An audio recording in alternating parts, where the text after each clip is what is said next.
Because of how hectic my life is, I need to schedule times to record my music. These are the things I've started doing to maximize my time recording, so I can do lots of other stuff with my life too. What is up, Yoshis? My name is Beth and I run Steadfast, Ascent, and today I would like to explain to you the 4 processes that I've started using to help make my recording time more efficient. The first thing that I've started doing is I come prepared. Now, preparation doesn't mean that I have a whole song hanging out in my head at a time or any of that, but usually I come prepared with either an idea of what I need done or an actual to-do list of things. So for example, sometimes when I schedule recording time, I'm actually scheduling mixing time. And so I'll take all my songs and I will mix through them, or I'll take all my songs and I'll master through them. Sometimes I have to schedule like writing out drum lines. So again, like preparation isn't like, yes, I have the whole song in my head. Preparation meaning simply that I have a plan when I sit down to record. By the way, if this video is helping you at all, it helps me if you leave it a like. And if you're interested in learning more about home recording as a solo musician, feel free to subscribe because there's more stuff like this coming out all the time. The second thing I've done is I have minimized my friction. Now, what do I mean by that? Quite simply, everything that I need to record is within arm's reach. My interfaces are pre-plugged in. My guitars hang on the wall. I turn my phone off, I lock my door, and I just make music. By protecting that time and reducing the amount of things that are trying to come against me during that time, I manage to get more done.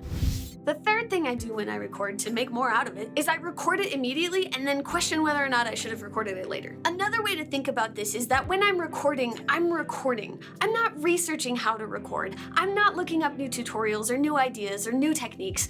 When I record, I'm just doing what I know how to do. I'm practicing my craft. Now, I may have at a different time in the week done some research. I may have looked up a new technique and thought about how I would implement it. So in that case, if I have done that, then I know when I'm sitting down to record, that's on my list of things to do. So I don't waste time in front of the computer trying to figure out what I'm doing. I just try something out. And sometimes it works and sometimes it doesn't. But because I have set aside that time and I just make sure that I make the most of my time by actually doing stuff and questioning what I've done or what I'm doing later. What are some of the questions you find yourself asking when you're in the middle of a recording session?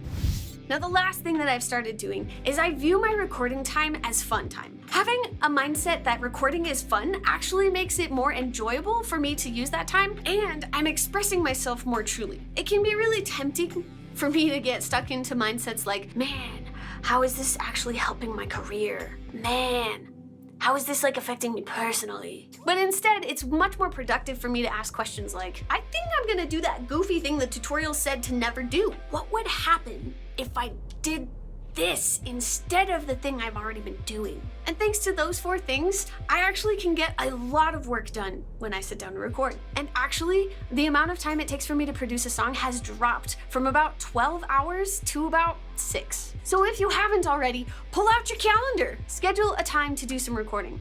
Whether it's for 30 minutes or for 4 hours, just do it. And once you've put it into your calendar, go ahead and let us know so we can cheer you on. Since you made it this far, thank you so very much for watching.